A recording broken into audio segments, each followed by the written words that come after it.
Cara lancar membaca Quran, cari guru ngaji, guru Iqra, segera minta jadwal sama-sama berjamaah atau privat sendiri.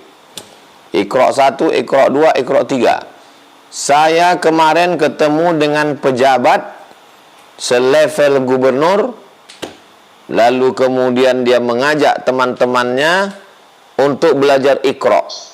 Umur 60-an, enggak ada kata malu. Karena belajar dalam Islam utlubil ilma minal mahdi ilal lahdi. Sambil ketawa-ketawa, gimana bunyi ha, bagaimana bunyi a, gimana bunyi po. Nah, jadi segera bulan Ramadan, target Ramadan ini bisa ngaji. Cari guru ngaji secepatnya. Lalu kemudian siapa yang kita prioritaskan untuk sedekah? Wal jari dzil qurba, tetangga yang kerabat. Tetangga dekat rumah, tapi dia juga kerabat. Ada hubungan sepupu, ponakan, paman, kakak, adik. Yang kedua, wal jaril junubi, tetangga tapi nggak ada hubungan kerabat.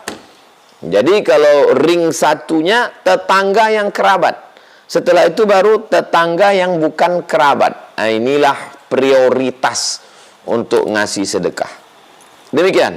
Wallahu a'lam bishawab. Terima kasih Pak Ustaz. Barakallahu.